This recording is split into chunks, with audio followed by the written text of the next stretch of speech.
싱가포르의 역사적, 선교적 상황들을 걸어왔는데 어떤 느낌을 받습니까? 이상하지 않아요? 뭐 이상한 거 없습니까? 그냥 평범합니까? 이 과정이. 바울이 2차 선교여행 과정을 그 여정을 따라가 보면서 확인해 보니까 도저히 이해가 안 가요. 여러분 어떨는지 모르는데 저는 성경을 읽을 때마다 도무지 이해가 안 가는 부분들이 있습니다. 지금부터는 관찰자 입장에서 바울의 심정을 이해를 하셔야 됩니다. 이제 거리를 두고서 이 바울이라고 하는 이 선교사가 지역마다 가서 교회를 세우고 이동하고 움직이는 이 과정을 우리는 관찰자 입장에서 그것을 잘 조명하고 살펴봐야 됩니다. 그만한 이유가 있습니다. 자, 유럽 선교는 바울이 계획한 일이 전혀 없습니다. 그쪽으로 가서 선교를 하려고 하는 마음을 1도 가지고 있지 않았습니다. 아시아권 선교를 탄탄하게 짰어요. 세밀하게 짰습니다. 아시아 전 지역을 복음화하려고 하는 바울의 심중이 들어갔습니다. 그런데 하나님이 모든 것을 차단한 거예요. 하나님 계획대로 100% 움직이는 것이 지금 2차 선교여행 유럽 선교입니다. 하나님 뜻대로 가는 거예요. 하나님 계획대로 유럽 지역을 복음화하기 위해서 움직이고 있는 겁니다. 그런데 왜 이렇게 문제들이 많이 발생합니까? 내가 하나님 뜻대로 하나님 계획대로 걸어가면 복을 받아야 되지 않습니까? 안 되는 것이 잘 되어야 되지 않습니까? 상식적으로. 문제있던 것들이 완전히 문제가 해소되어야 되지 않습니까? 하나님 뜻대로 계획대로 움직이는데 바울 입장에 보면 이것처럼 꼬이는 인생이 없어요. 가는 곳마다 복음 전하는 게 쉽지 않습니다. 단순하지 않습니다. 너무나 힘겹고 너무나 어렵습니다. 게다가 돌에 맞지요. 옷이 찢기지요. 매질 당하지요. 감옥에 들어가지요. 빌립보 교회를 최초로 유럽에 세워놓고서 그 교회에서 담임 목회자를 하지를 못해요. 어쩔 수 없이 데살로니가 지역으로 왔는데 데살로니가 교회를 또 개척을 하는데 그 교회에서 담임 목회자 사역을 한 번도 못하고 다시 베레아 지역으로 내려갑니다. 베레아 지역으로 내려가는데 이걸 웬걸요? 너무나 또 소도시입니다. 이 정도면요 의심해야 됩니다. 의심할 만하죠. 내가 가는 이 길이 잘 가고 있는가? 내가 신앙생활하고 있는 이 길이 하나님 뜻대로 계획대로 잘 가고 있는 것이 확실한가? 의심이 들 수밖에 없어요.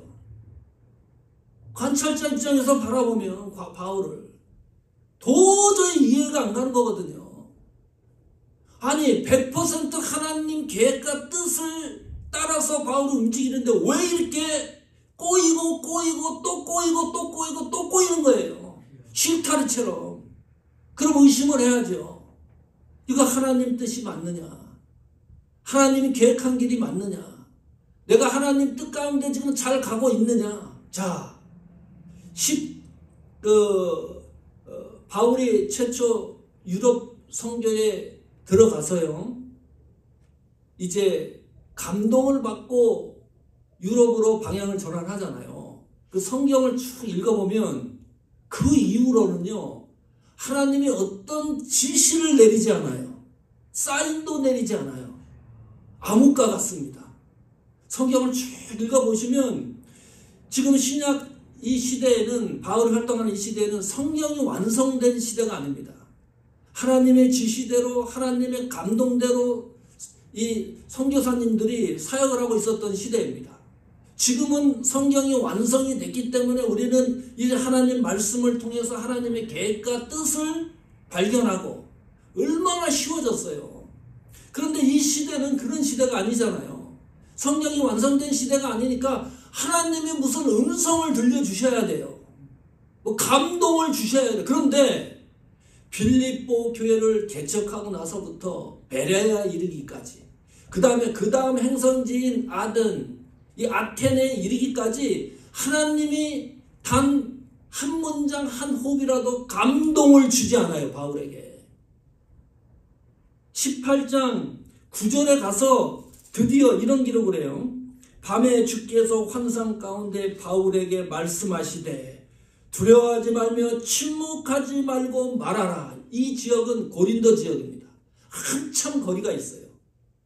빌립보, 데살로니가, 베레아, 아덴, 아테네를 지나서 고린도 지역에 가서 그때서 하나님의 음성을 들어요. 그러면 이거 보통 문제가 아니다.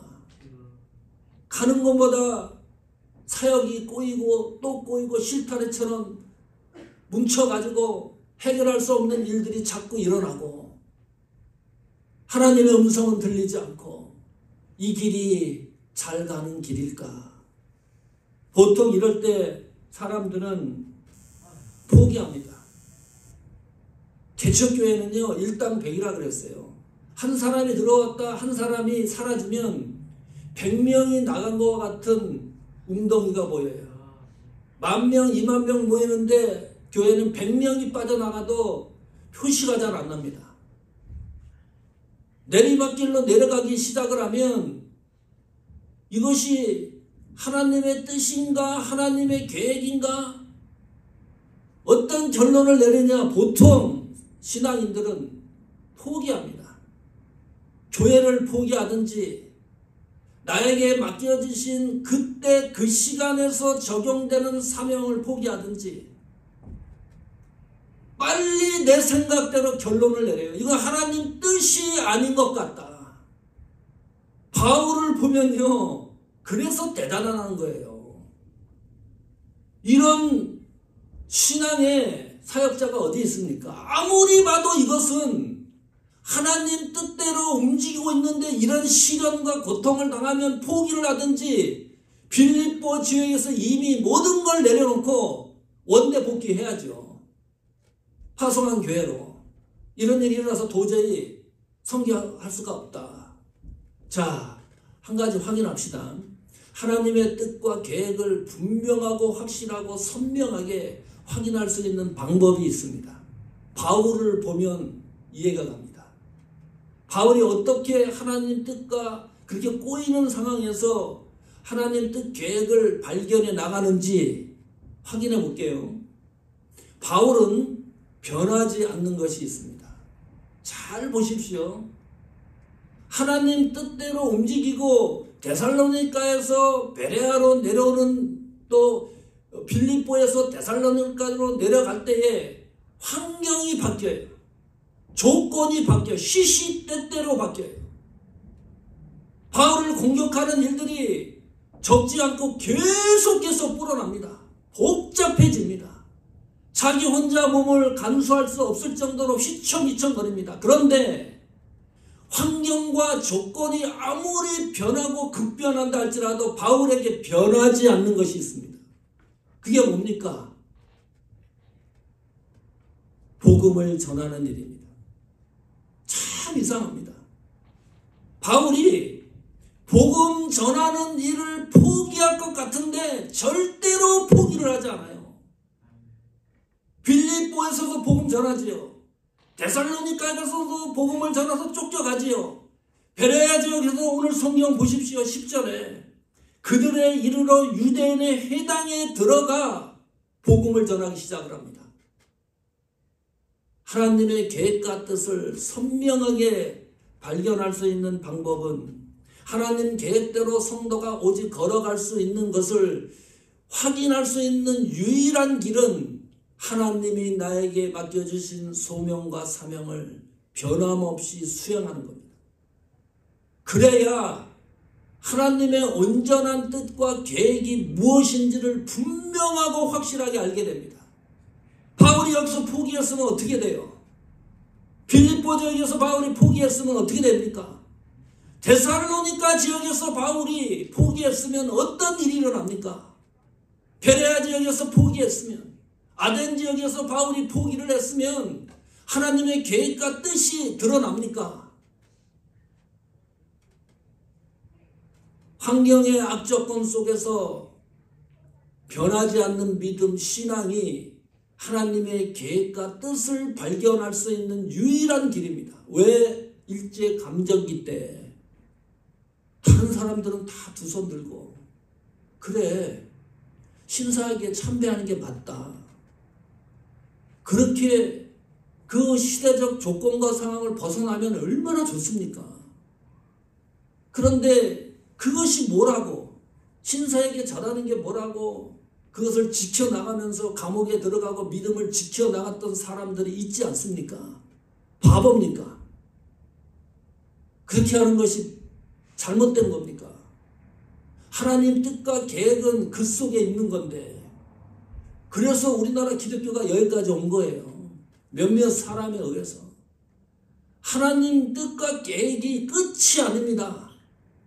이 순간에 어떻게 하나님이 사모하는 교회도 마찬가지입니다. 목사라고 매 빠지지 않습니까? 뭐 맨날 힘이 납니까? 네.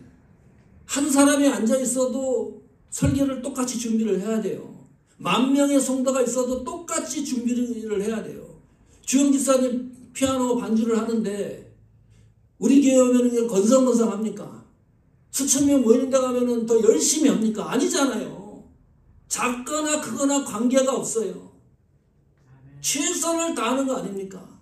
사망의 음침한 골짜기를 다닐지라도 사망, 음침, 골짜기 삼겹줄로 묶여 있어요.